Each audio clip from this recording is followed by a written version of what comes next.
Hi everyone, it's Jo from Jo's Kitchen. Cooking Indonesian food in Australia can be challenging. Like today's dish, I'm going to make Pepes Tahu teri. Pepes means steamed in banana leaves, tahu is tofu, teri is the dry Southeast Asian anchovy.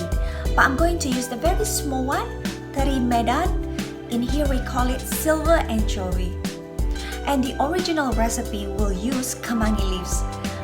But I cannot find it in here, so I will have to substitute it with Thai basil leaf. But before that, please press that subscribe button, send me a question, give a like, and let's get cooking!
It's so fragrant, yummy, enak banget.